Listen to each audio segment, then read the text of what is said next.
How about anybody from out of town? Yeah, Roseburg. Okay.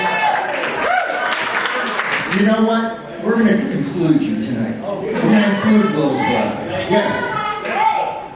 Where? Nashville? Yes, of course. You're from Nashville, and we have some people here from Nashville as well. How about back here? Nashville. Wow. You're from Nashville as well. Oh, welcome. All right. Well, tonight we're all from Essex, okay? So, thank you very much. Thank you. Now, I want to introduce you to some of our crew. Now, this is our lovely cue card person, Rochelle.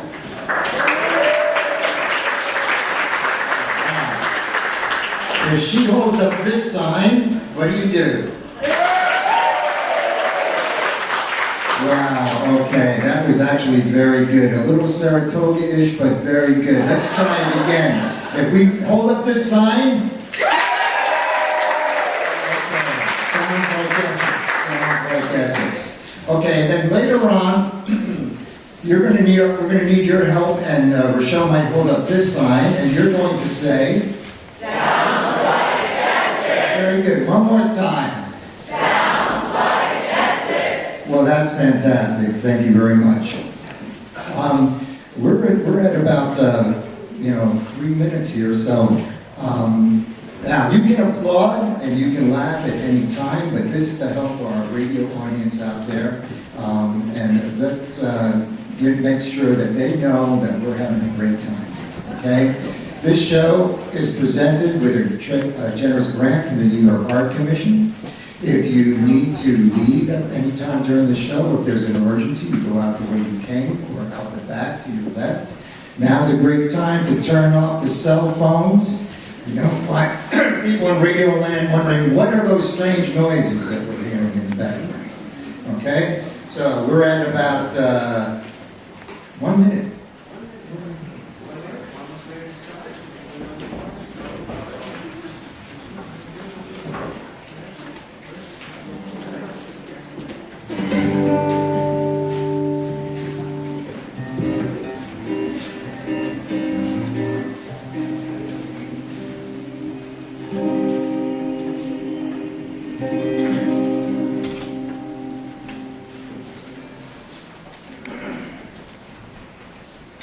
Seconds.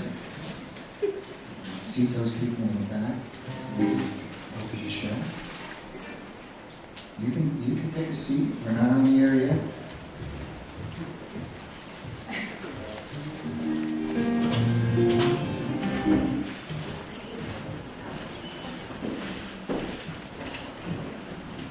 Ten seconds.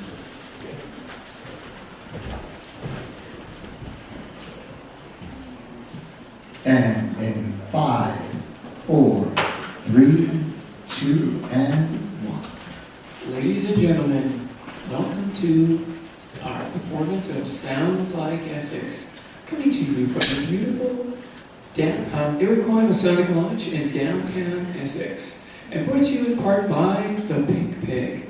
That's right, the Pink Pig, where every breakfast is served with a smile.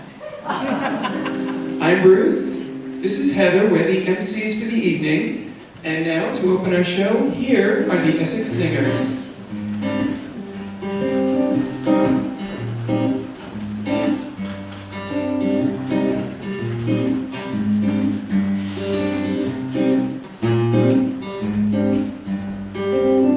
E is for Essex, essentially you. S is for stories, mostly true.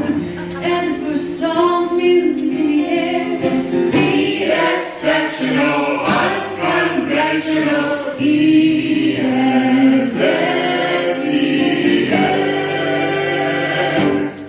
Our town.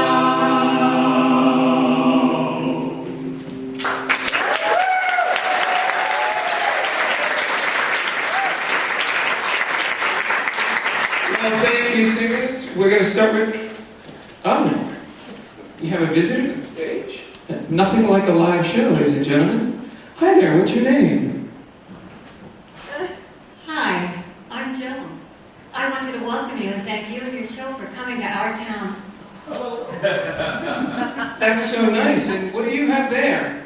I have a pie for you. Oh, thank you very much. And I hope you enjoy the show. Oh, I'm not staying. I have book club tonight and we're doing Lady Chatterley's Lover. I'm leading the discussion, so I just wanted to drop this by. Well, that's so sweet. And, thank you for this kind gift. And I hope you enjoy your book club. Will you be here tomorrow? Yes, we're here for 2 more nights. Will you be coming back? I have to check my schedule. Well, we have a pie here. Can you tell what kind? Very, some kind of berry. Oh, maybe I should have asked. Well, it looks store-bought. Anybody interested in a pie? No takers? All right, then, let's get on with the show. Just so you know, we are celebrating all things Essex. All things? Yes, including some historical facts like Bill was going to tell us. Well, you may know or may not know that Essex was founded by William Gilliland when he bought some property with his wife's dowry in 1765. But then he lost it all after the Revolutionary War because he was deemed unsympathetic to the Patriot cause by Benedict Arnold, of all people. Yes, that same Benedict Arnold that helped save the Revolution right here in Essex. When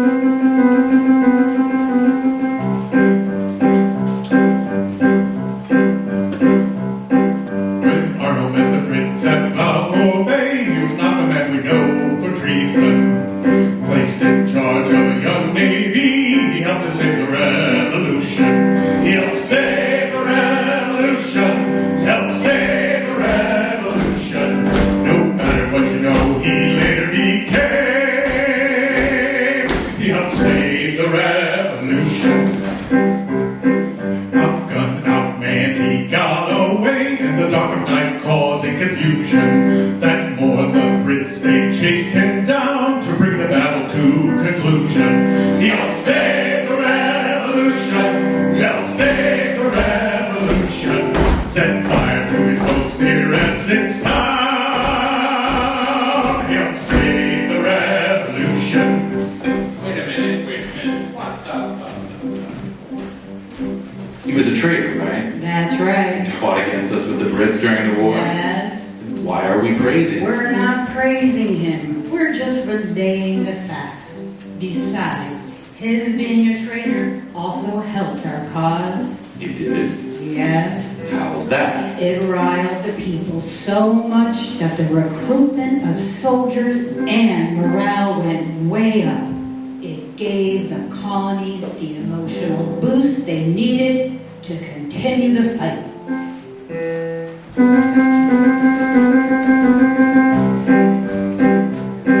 When traitor Arnold, he switched sides and boiled the blood of our soldiers. The fact that he was never tried made our desire to win even bolder. And we won the revolution. We won the revolution. When he turned cold, it spurred us on.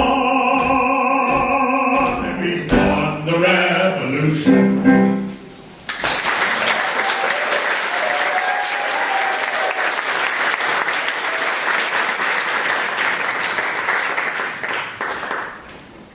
So, we were wondering what sounds like Essex. Oh, and what did you come up with? We used some creative license. Oh, you did? Okay. Rochelle, I think we might need some audience help with this one. All right, Rex and Sally, the stage is yours. Okay. You plan your trips to Plattsburgh like planning an Everest expedition.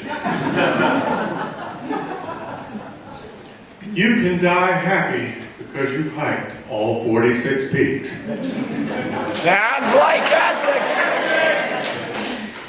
Your household has his and hers chainsaws. Sounds like Essex. Your dog has been skunked and or porcupined. Sounds like Essex. You take your sick days during hunting season. Sounds like Essex. You've ridden your bike 20 miles just to grab a coffee and a bagel. You never swam at Beggs Park. Or not.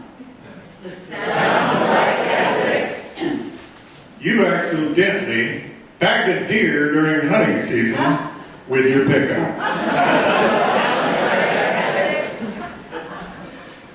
Tourists walk into town and ask, does anybody live here? Power goes out with a strong breeze. Locals can pick out summer folk from a mile away. Well, that sounds like Essex.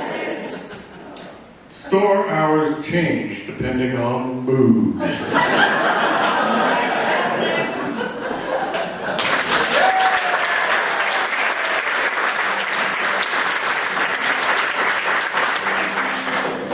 Thank you. So our producers have scoured the town of Essex. All 37.6 square miles, 6 of which is water. Yes, scoured the town for some of the stories you will hear tonight from our performers. The following stories were found from a series of interviews that was done some years back, and we found it right across the street in the local library.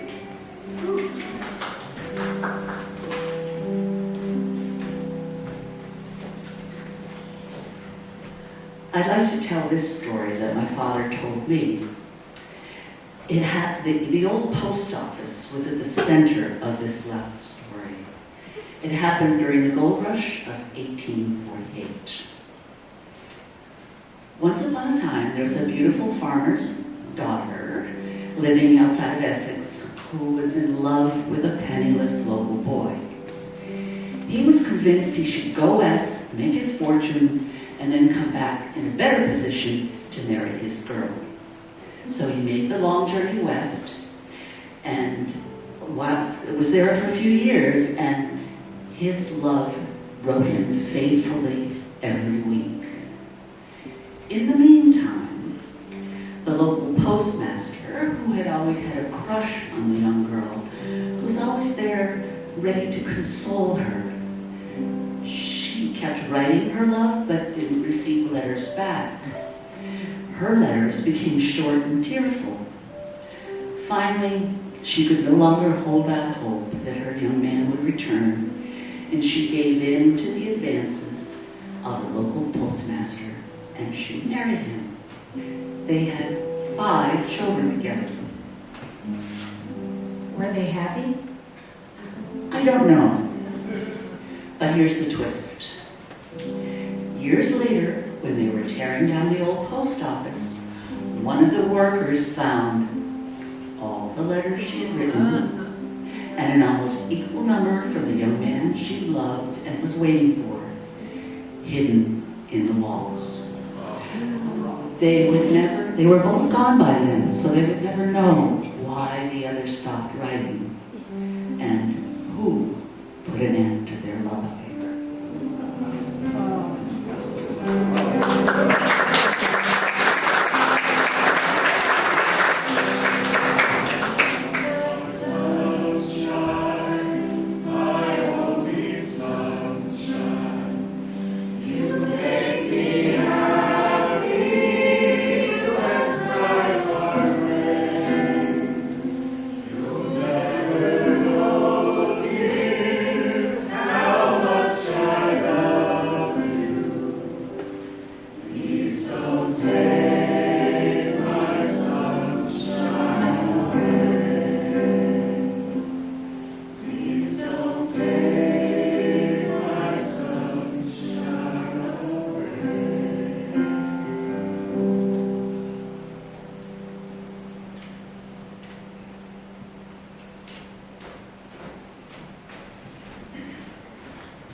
Here's another old tale.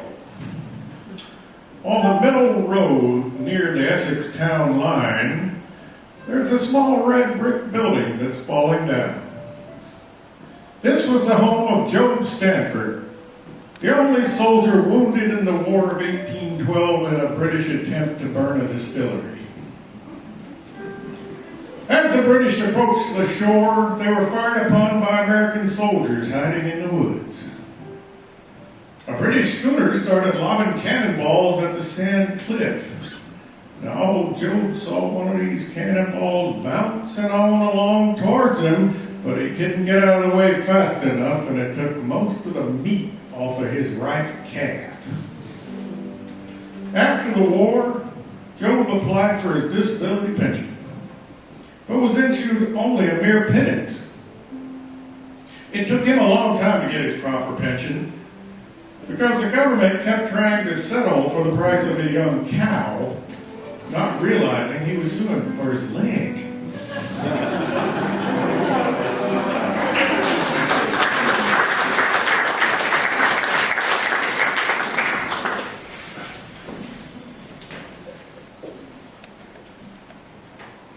When Leila Wells was interviewed in the late 70s, she was the oldest inhabitant of Essex at the age of 102. She told this story.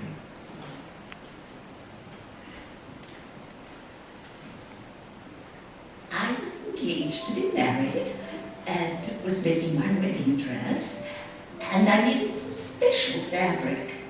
I had to go to Vermont to get it.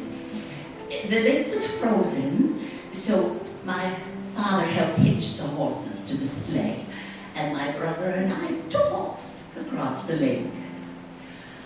Halfway across, we broke through the ice, and the horses and I were in a panic.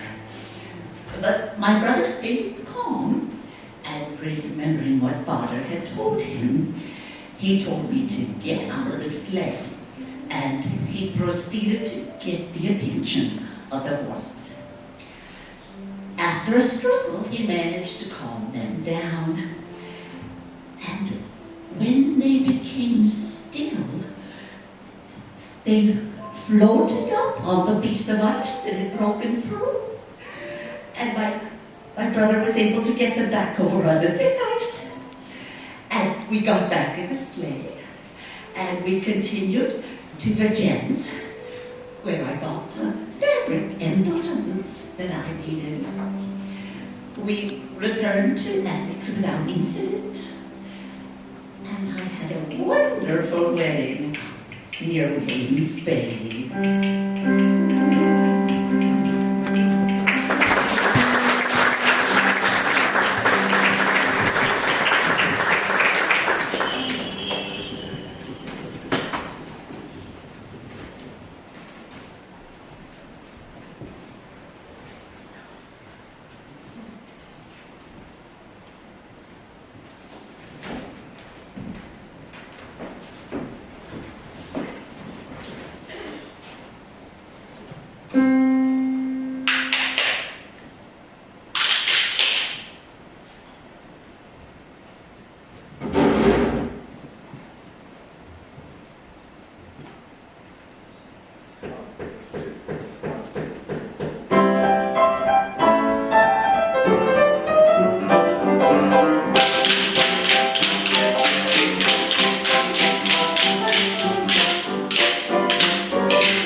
And now it's time to play Know Your Essex Facts.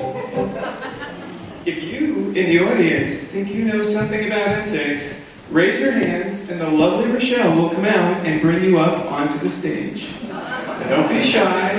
It's 3 easy questions. We have it here. Speak into the microphone if you could. So what happens is we are going to ask you 3 questions. And you'll have 2, you can talk among yourselves, you can collaborate on trying to find the right answer.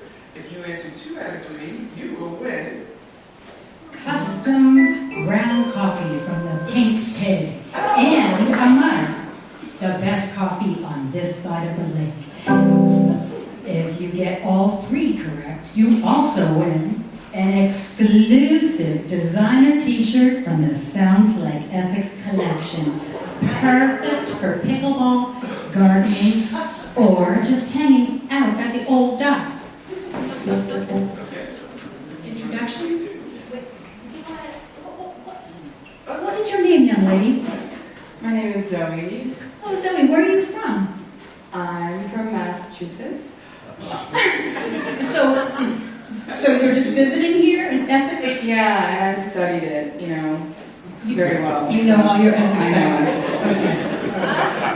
facts. So, but you don't live in Essex? I do now, kind of. So I live in New York okay. City. Oh, you live in New York City? Yeah. Oh, that's Yeah. great. Do you see a lot of similarities between New York City? Totally. All right. And you tall one over there. What's your name? My name is Zach. And where are you from, Zach? I'm from Essex. Oh, really? I've never seen you around these parts, so you're hard to miss. So, okay.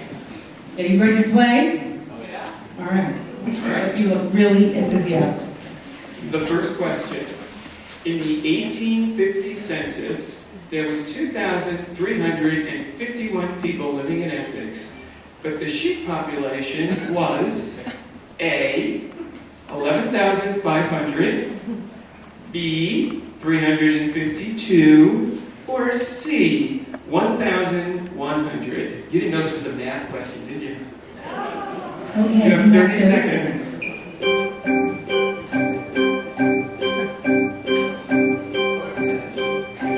Okay, they're ready. Okay, our answer is A, 11,000 something, because Zach says, what is it, merino wool is popular. Wow, well, we have a winner.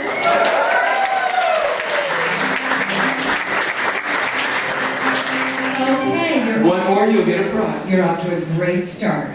Question number 2. The first tavern in Essex was A, Whitcomb's, B, General Wright's Tavern, or C, Arnold's Place.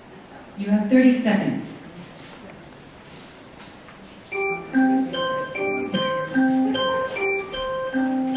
Our answer is B, General Wright's Tavern. So you pick B. Yes. You are correct.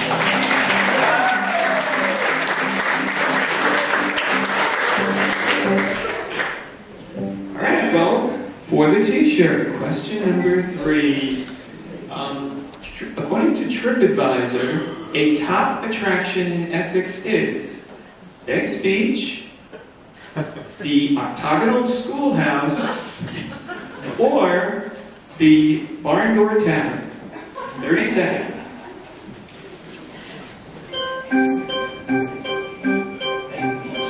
Beggs Beach. Also Beggs Park, but it has a little beach. So your answer is A? What would your second answer have been?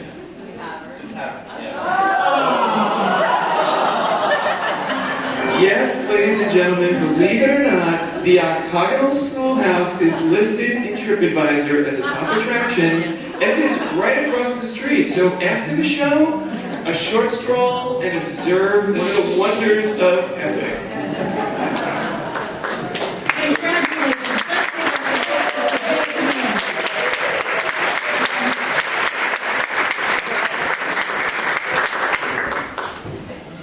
Now, as a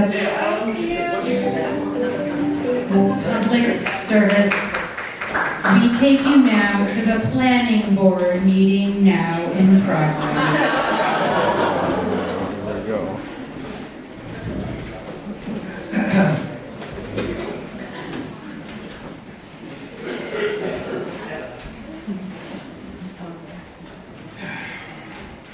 Welcome.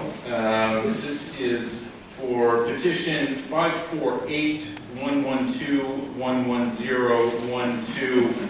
You're here for an addition to your house? Yes, we are planning to put in a dog door. A dog door? Yes, a door that the dog can go in and out of. I submitted a ground plan, an elevation. I think you have them there, along with a list of materials. It will be 10 by 19. It's going to be right off the corner of the kitchen. Seems rather large. What kind of dog do you have? It's a shepherd kind of mix. I think the doors are pretty standard. Ah, is it? Well, I looked at all the possible dimensions. And you have a fence, of course. Yes, we do. Will the dog door be in keeping with the fence? Pardon? Will the dog door match the same materials and aesthetic as the fence? It's just an aluminum insert.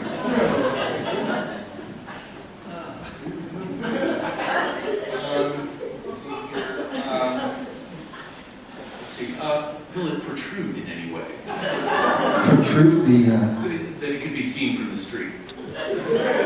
No, it will be flush with the building. It will have a kind of rubber flap. A rubber flap? Maybe one flap or two?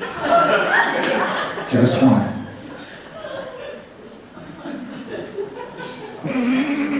And your dog will just be pushing the flap out momentarily? Yes.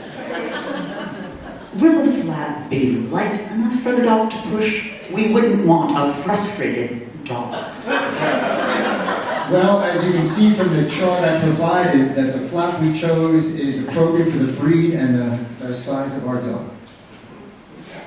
I see that here. Will it be lit? The dog? Yes. No, we weren't planning on it, but there'll be a light next to the kitchen door. And you're not planning on changing that? No. How old is the dog?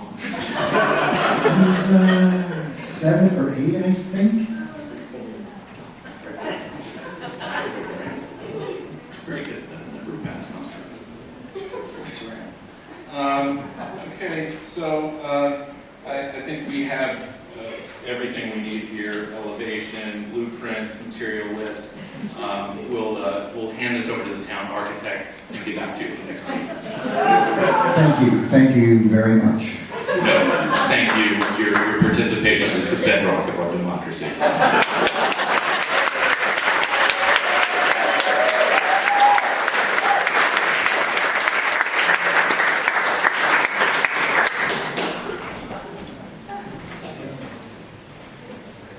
So these two guys come up to the dock one time in a rubber dinghy and ask, could they fish off the dock? I said, sure. Then the guy pulls out a girder this big and this long.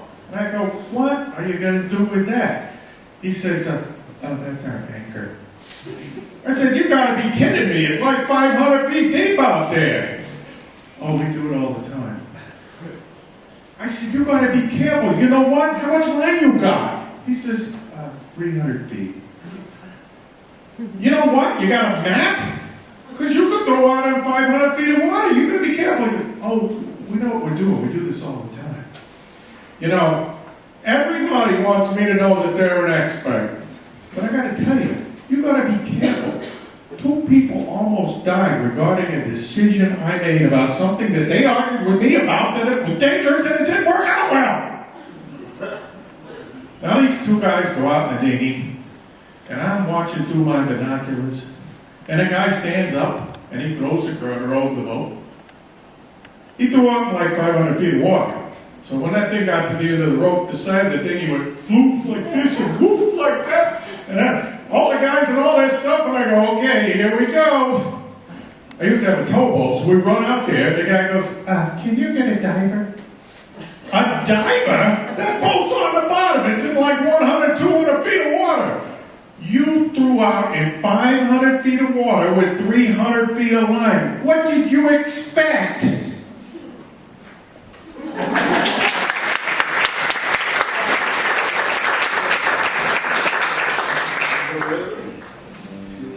The lake is an important part of the Essex community. Lake Champlain has been a center of commerce since the Revolutionary War. And she can be mean. Ask anyone around and they'll tell you. Conditions on the lake can turn on a dime. There are over 300 wrecks at the bottom of Lake Champlain. This is the story of the ill-fated voyage of the schooner Troy that sunk when the iron ore she was carrying shifted during a violent storm and broke through her hull. No one survived. It was captained by Jacob Houston, 25. His crew included his brother George, 13. His half-brother, also named Jacob, and his friends Daniel Cannon and John Williams.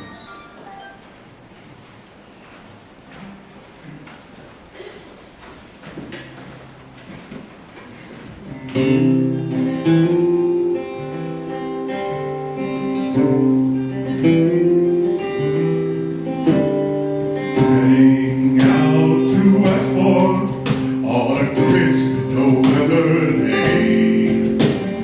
Laden down with iron ore, the schooner Troy set sail. The captain, he was 25.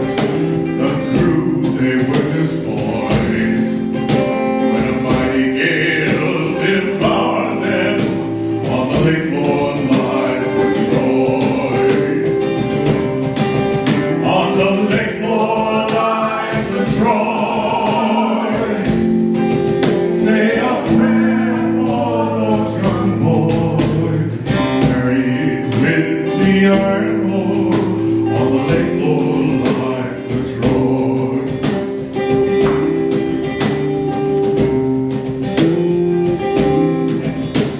The captain shouted, cut the sail, but it was too late then. And he yelled out to his crew, hold on all you men, say your prayers now everyone, we're about to face the void. Then one rogue waved and took him down, on the lake floor lies the Troy. On the lake floor lies the Troy. Say a prayer for those young boys buried with the iron ore. On the lake floor lies the Troy. The captain and the 5 young boys. On the lake floor lies the Troy.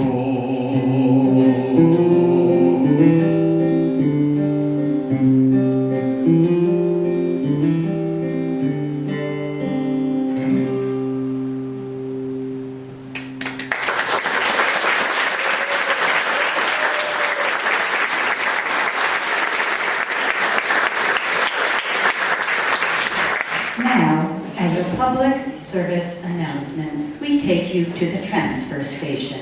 Whenever I need a break, I go to the transfer station just to unload and talk to the guys at the caddy shack, Tigger and Harold.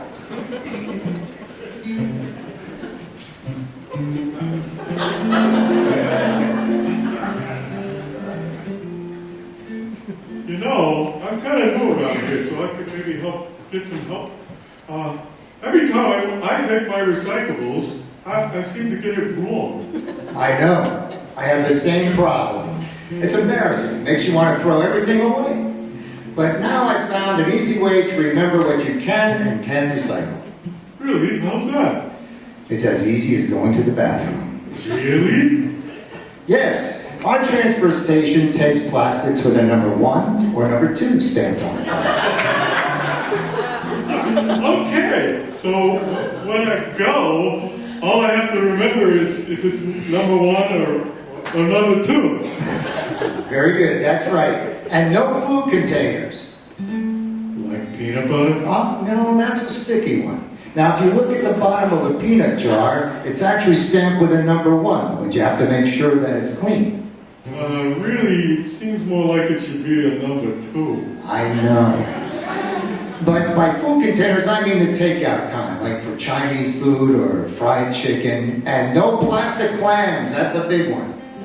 Okay, thanks. So from now on, if somebody says number 1 or number 2, it'll have a whole new meaning. Yes, and you'll make Harold and Tigger and the rest of the crew at your transfer station very happy. As a matter of fact, speaking of, some of these stories come from the transfer station right up next.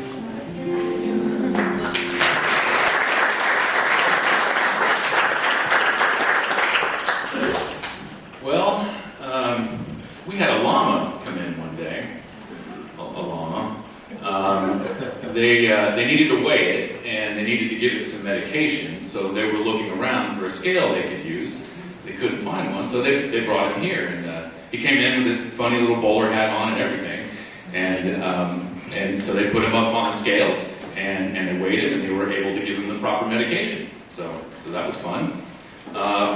When I first started working here, James Graves used to come in pulling his garbage with a team of horses.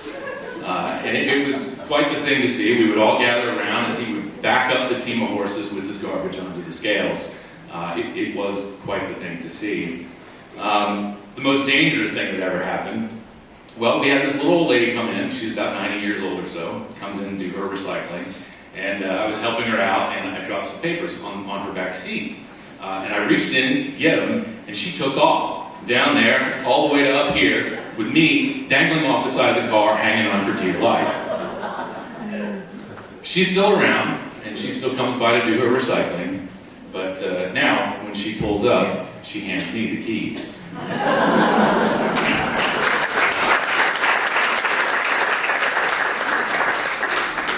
Well, Heather, what's next? Well, it's impossible to focus on this place and not talk about the ferry.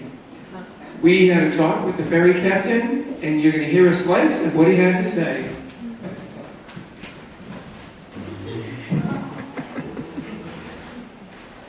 For the surrounding area, the ferry to Burlington is a link to jobs in the Burlington area.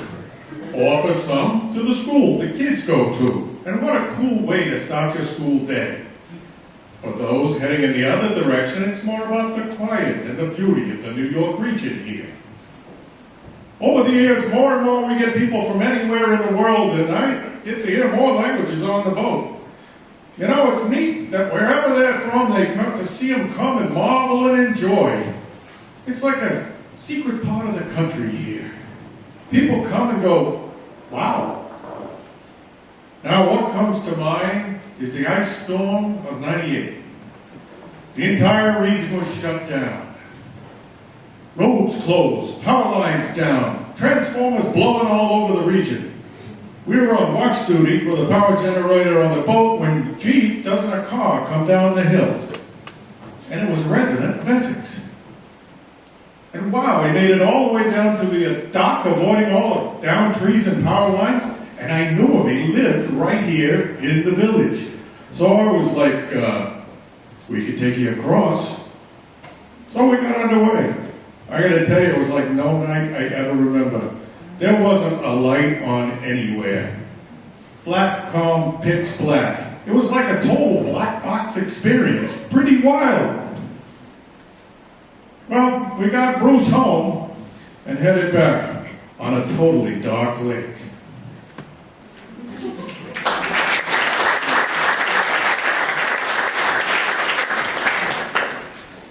I think a favorite memory of mine, away a few years back, was when the lake froze and the ferry closed for the winter.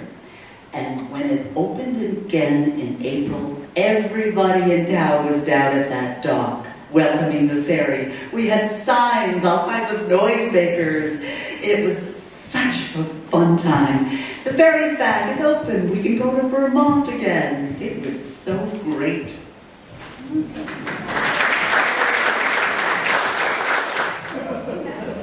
Poetry and writing are woven into the fabric of our community. The next act is a poem written by our very own Heather. Somewhat of a throwback to her experimental theater days, I think it is.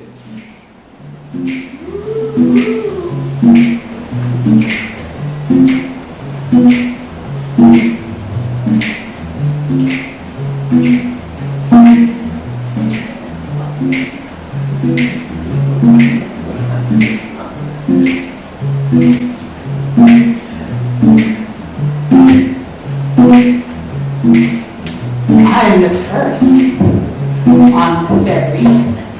I got a front row seat.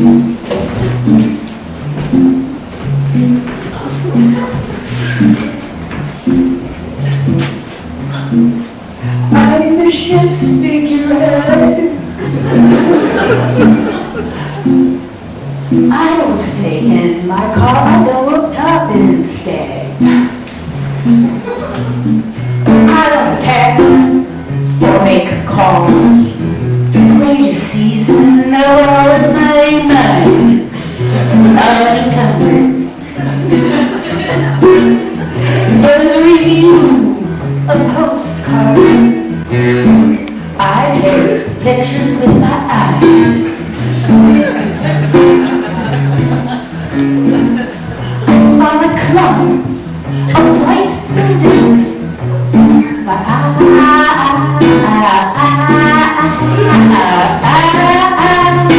island, a safe place to be weird.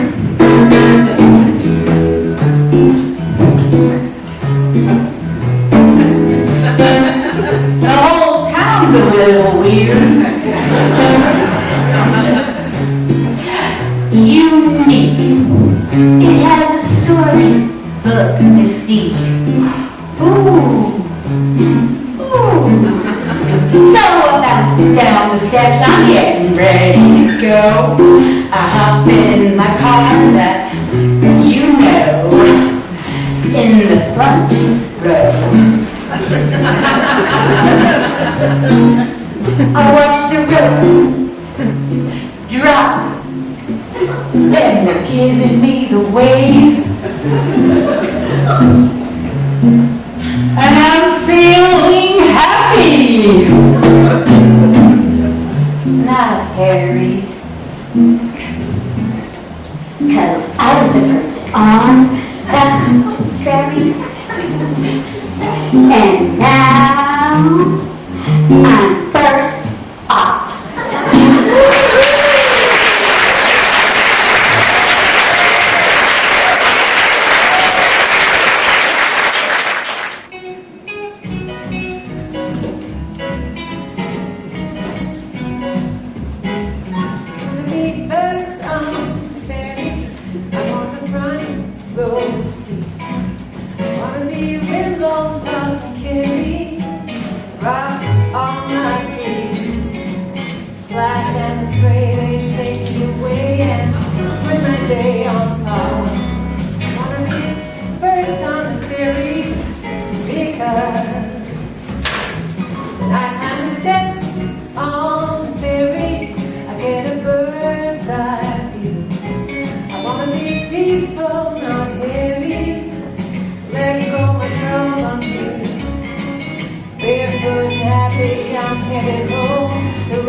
Crime in Essex. The year is 1883. It's a case of Henry de Bosnes, if that's his real name. He said he was from Portugal and spoke 6 languages. He arrived to Essex on a yacht with a young woman presumed to be his wife, who soon disappeared. He quickly married the widow Betsy Wells, who had 4 children. Betsy had a small farm and a sum of money left by her late husband. Henry quickly pressured her to give him the deed to the farm and access to the money, and when she refused, he killed her. Neighbors scoured the woods where they had last seen Henry, saying he was acting suspiciously. The body was found. It took the jury 8 minutes to convict. Now, the execution proved so popular, they had to limit attendance to 2,000 people, and tickets were issued for the event. On the gallows, Henry's last words were, "I am innocent. You have made a mistake. The blood on the knife is the blood of a chipmunk." Now, I'm told that this story, or one similar, may have something to do with the legend of Champy. Champy? How so? Well, we often think of Champy with a sense of humor, with kitschy t-shirts or keychains.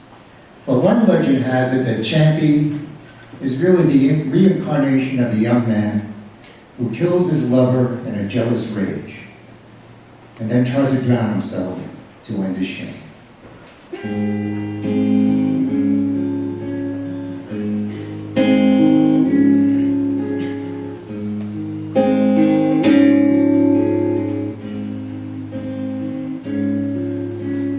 I looked down and hollered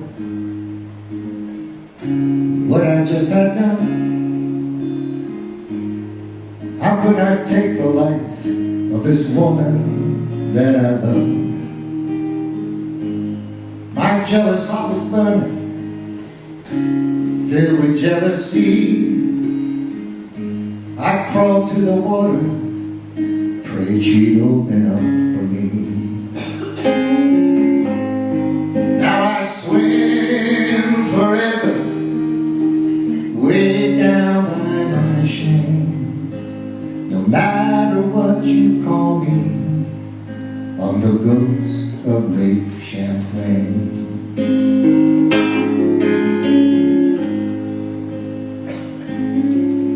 Generations tell the story, cast the water to catch sight. But I just dive down deeper, only rising late at night. In these dark deep channels, there's no sense of time. Doomed to live forever, longing for love that once was mine.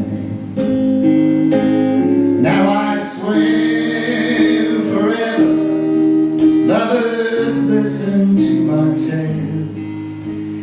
Never let a jealous heart set the course you sail. Now I swim forever, way down by my shame. No matter what you call me, I'll look good. I'm the ghost of Lake Champlain.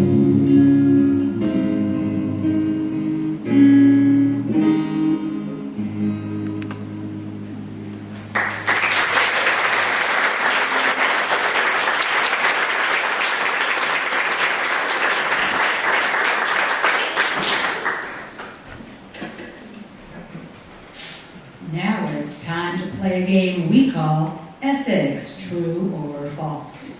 We need 2 members from the audience. Any hands? Rochelle will... So we need 2 members from the audience. I see a hand right here. So what is your name, sir? John McBride. J-O-N, John McBride. J-O-N McBride. And your name? Mimi. Okay, so do you live in Essex? Part of the time. And so you're summer residents? Correct. Okay. What brings you to Essex? How did you discover Essex? My parents had a really strange friend who brought them here in 1952. That's good, yeah. A lot of strange people here. So, so what do you do, Mimi, for fun here in Essex? What do you do to entertain yourself in the summer? I I look at the clouds, I paint, I Oh, garden. wait a minute. You're the artist in that Adirondack Gallery. Is that you? I knew you looked familiar. Wow, she's very talented, folks. Oh my goodness. So you also said you were a gardener. I think I know which house is yours. So here in Essex, it's not Keeping Up with the Joneses. That doesn't exist. But if it did, it would be Keeping Up with the Gardeners. And this here would be Mrs. Jones. Unbelievable gardener, like world class. So, and I also know a little something about you, young man. I think I've heard you say you sing, right? You sing for the Whiffenpoofs or the Wolfenpoofs? Is that true? I passed in. Okay, well we're gonna recruit you for next year's show. Does that sound good? Are you ready to play a game? How about now? Okay, here we go. I'll tell you what. Why don't you come on this way? I'll be on the you go in the middle one. All right, here we go. We're gonna play a game we call Essex True or False. We're gonna tell you 3 stories. One of these stories is false. If you pick the correct false story on your first guess, you'll win 2 gift cards to the Ice Cream Cafe. Organically grown ice cream with a hint of peony. If you get the correct answer on your second guess, you'll win an exclusive designer crew shirt from the Sounds Like Essex collection, just so that you could go and hang at the barn door tavern to hear people say, "Wow, great job on that radio show." Okay, are you ready to play? You may collaborate. You will have 30 seconds after you hear the 3 stories. If you're stuck, you may use a lifeline from the audience. Are you ready to play? Okay, our first storyteller is Bill. Okay. Jackie Mazzone, long-term resident of Essex and proprietor of a speakeasy during Prohibition, is credited with inventing the Harvey Wallbanger. Now, the drink is a simple screwdriver with a touch of Galliano that he added to honor his Italian heritage. It's got its name because every weekend, as his employees were leaving, he would hand out the password for the next time they came to work. His bartender, Harvey, could never remember the code, so he always ended up coming on his next shift, banging on the door, and when they asked for the passcode, he'd say, "Screw it, it's Harvey, let me in." Thanks, Bill. Rex? Horse ferries were used in the region. Now, a horse ferry was a flat boat propelled by 3 to 5 horses walking on either a treadmill or a turntable connected to a shaft and gears which controlled 1 or 2 paddle wheels. Folks always used to marvel that the horses could walk in their stalls without moving. One time, the horse ferry between Essex and Charlotte was overloaded with cows, collapsed, and all the cows had to swim to shore. Thanks, Rex. Alex?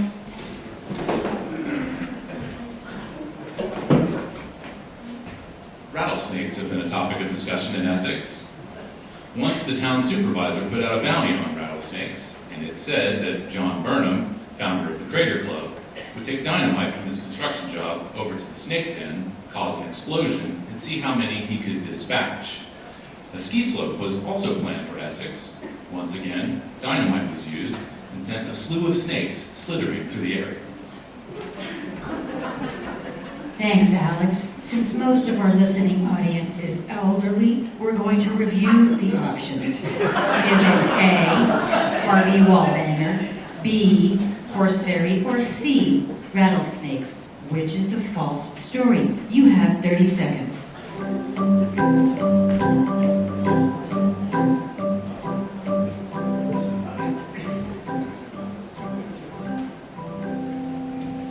Have you picked your... Okay. Harvey Wallbanger. So you pick A. You are correct.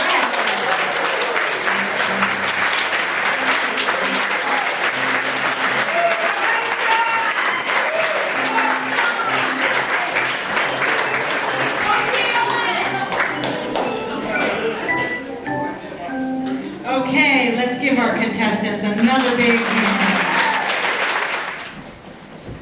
Thank you, contestants. And remember, don't tell anyone the answers that you figured out here tonight because we have 2 more nights ahead. Okay. A small town has its share of small town heroes. Some who have passed remain with us in memory. And as you know, in a small town like this, strong friendships are formed.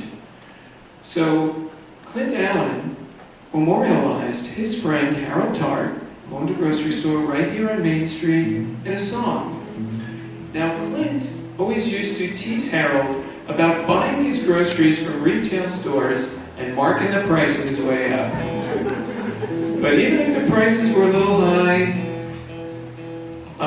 he made up for it in character.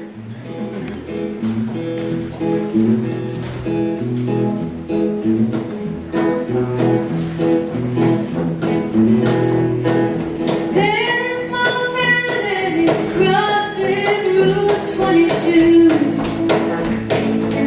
You might miss it, it's only known by few. In a corner, know that I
Split Rock Point catered to those coming across the lake to drink. A common phrase at the time was, "I'm going to Essex to get drunk, and oh God, how I dread it." I think that's the motto for some people down here. Several people attempting to row back after a big night out drowned. Now, Charlie Wakefield's main job was to grab hold of the people he saw staggering. He'd lead them over to the ice house, trip them, slam the door, and bar from the outside. He said in the morning he could hear his guests' headaches.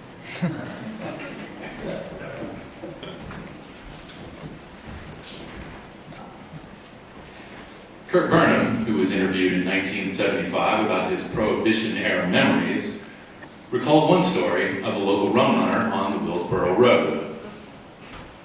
In an effort to elude federal authorities, he drove full speed into the woods when he encountered a bad set of curves. The lawman roared past, but his car was totaled, and he'd broken his collarbone. Undeterred, he picked up a burlap sack, filled it with a dozen bottles of whiskey, and began hiking a half a mile to the nearest farmhouse. When he got to the farmhouse and saw the farmer, he threw him the bag of whiskey and ordered him to grab a shotgun and go guard the booze car for the rest of the night. He continued hiking 2 more miles to a schoolhouse, where he hitchhiked back to Willsboro and checked himself into the hospital. The next morning, he returned for what was left of his materials.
Password to get in the joint. Take a break from drinking back to gin.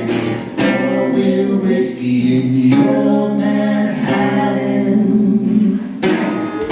Someday when this prohibition ends, and then the need will catch in hand. Spread the fortune, working loud. Whiskey from Canada, Essex town. Whiskey from Canada to Essex town. Whiskey from Canada to Essex town. Oh, whiskey. Whiskey. Whiskey. Whiskey from Canada to Essex town.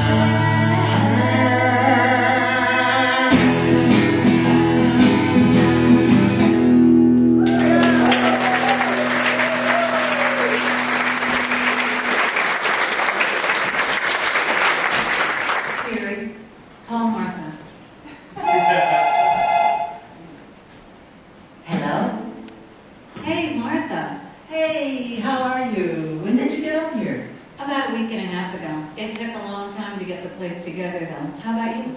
Last week. Oh, it's so nice to breathe fresh air and just relax. It is good to slow down. We must get together. Oh, absolutely. How about Tuesday? Tuesday. Oh, that's my show at the Grange, my workshop. I have practicing for a piece I'm going to do. Oh, so fun. I wish I could be there, but I have knitting that night. Or is it bridge? I can't remember which. But I hate to miss it. No worries. It's a work in progress. What's it about? It was my modeling days in Paris. How about Wednesday? Wednesday, let's see. Oh, I'm hiking weight base. and I don't know when I'll be done or what shape I'll be in when I get back. Thursday. Thursday. Wait, oh no, I can't.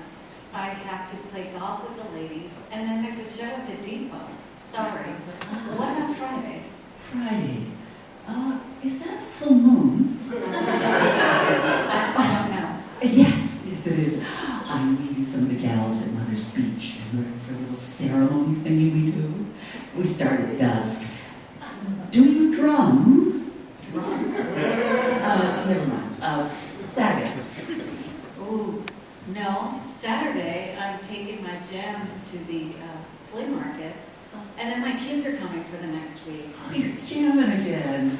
Could you put aside 2 blueberry jars for me? Sure, and I have this great apple butter you just love. Ooh, I'll take one of those too, please.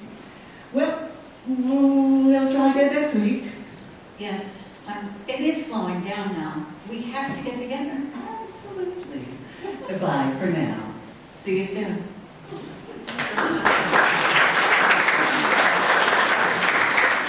Aren't we lucky to be living in this sleepy little town?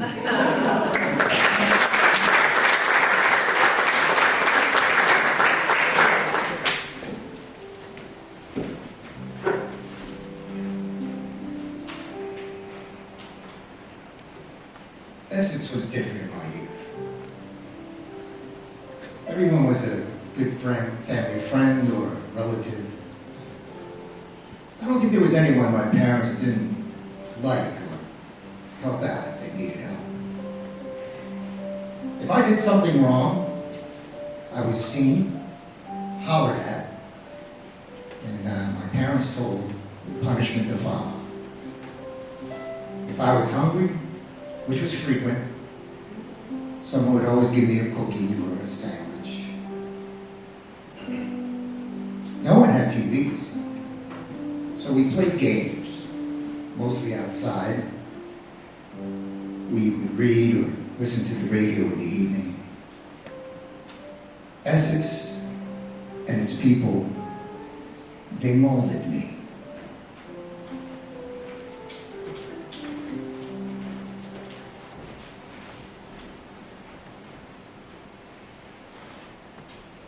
It never changes. The essence of sitting on the deck is enduring. Oh, there are many more people on the lake than when I was a child, and the bluffs and mountains of Vermont twinkle with the lights of all the new homes. When once the only glow that we saw was that of the fireflies that came out at night. But the ramshackle arrangement of chairs, a shooting star, meals under the covered porch, a killer jigsaw puzzle, a good book, and the beauty of the enchanted view, all hold time and the world at bay. I imagine it was much the same for John Burnham when he sat on the barracks deck over 100 years ago.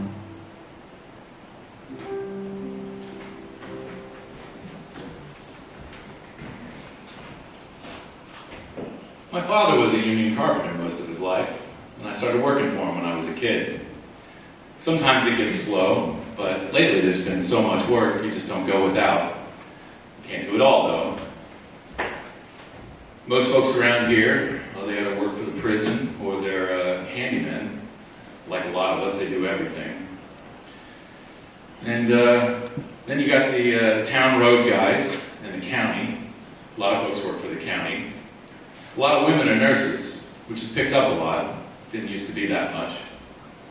People like me, I like the summertime, but it's nice if you can be here in the winter and it's snowing. Take a drive through Essex, everything's covered in snow, nobody's around. If you like quiet time, that's quiet time.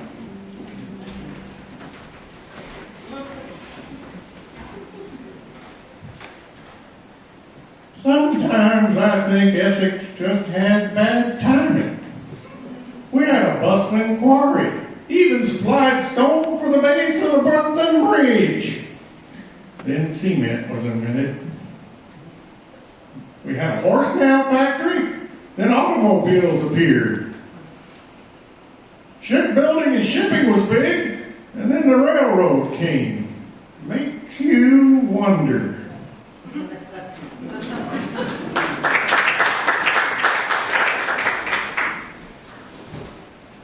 One night I was walking down Main Street in Essex, and a car slowly pulled up, window went down, and he poked his head out and said, "Hey, where can you get good sushi around here?" I did the same thing.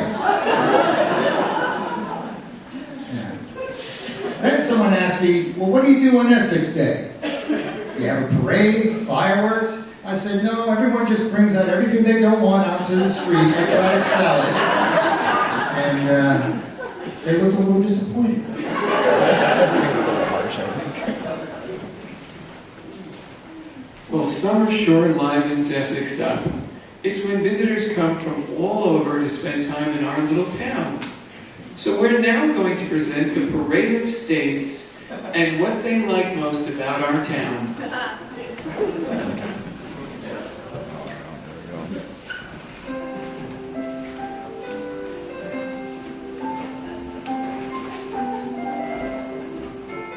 My name's Heather, I'm from Alabama. I like Mountain Dew, not the kind in the can.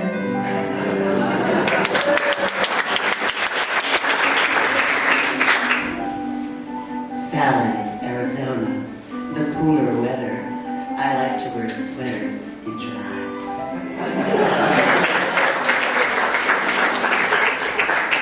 Alex, California. I like to get high in the hiking man.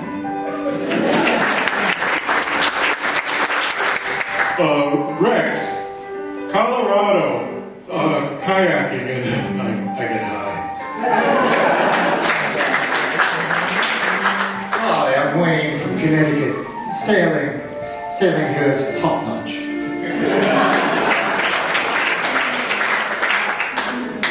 I'm Bruce from Florida, and I like playing golf. Heather, Massachusetts. I go to Meg's Park to jump in the water with no outerwear.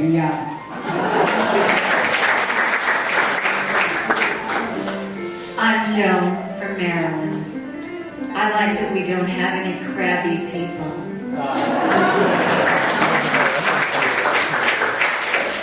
Rex, New Jersey. I like the sunsets. Get my best work done in the dark. I'm Hunter from North Carolina. I like to fly fish. Mostly I like the outfits. Sandy, Virginia. Cocktail parties, lots of them. With fresh crudité from Essex Farm.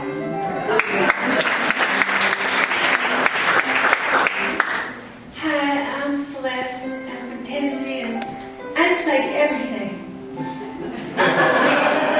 Miss Tennessee, before we close out the Parade of States, could I ask you a question? Sure. Why is it, do you think, that people don't know about Essex and all the wonderful things we heard about tonight that we have? Well, I think such as the U.S. Americas and South America and Canada even, such as perhaps don't have a map. And therefore, perhaps don't know how to point to a map to see Essex. Very good point, Miss Tennessee. Thank you very much.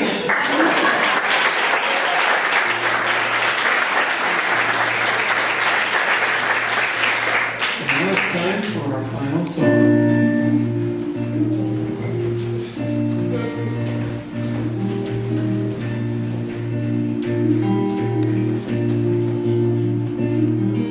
Standing at the pearly gates, my heart's full of fear. Peter says he'll let me in, pours me a glass of beer. I say I ain't ready, sure it's pretty here, but you ain't seen old Essex. We got it all down there.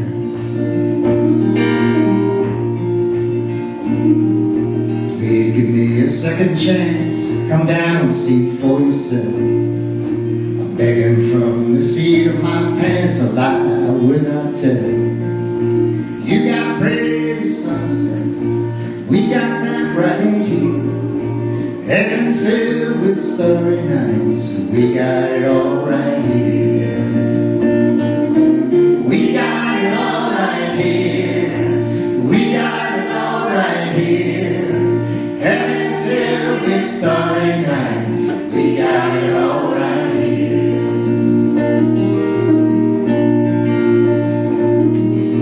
Peter slaps me on my back, says I'm not going home.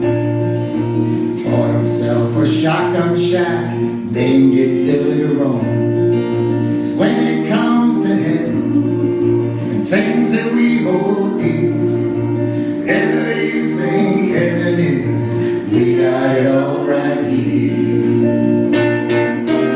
We got it all right here. We got it all right here. Whatever you think heaven is, we got it all right. Everybody try it. We got it all right here. We got it all right here. Whatever you think heaven is, we got it. One more time. We got it all right here. We got it all right here. Wherever you think heaven is, we got it all right here.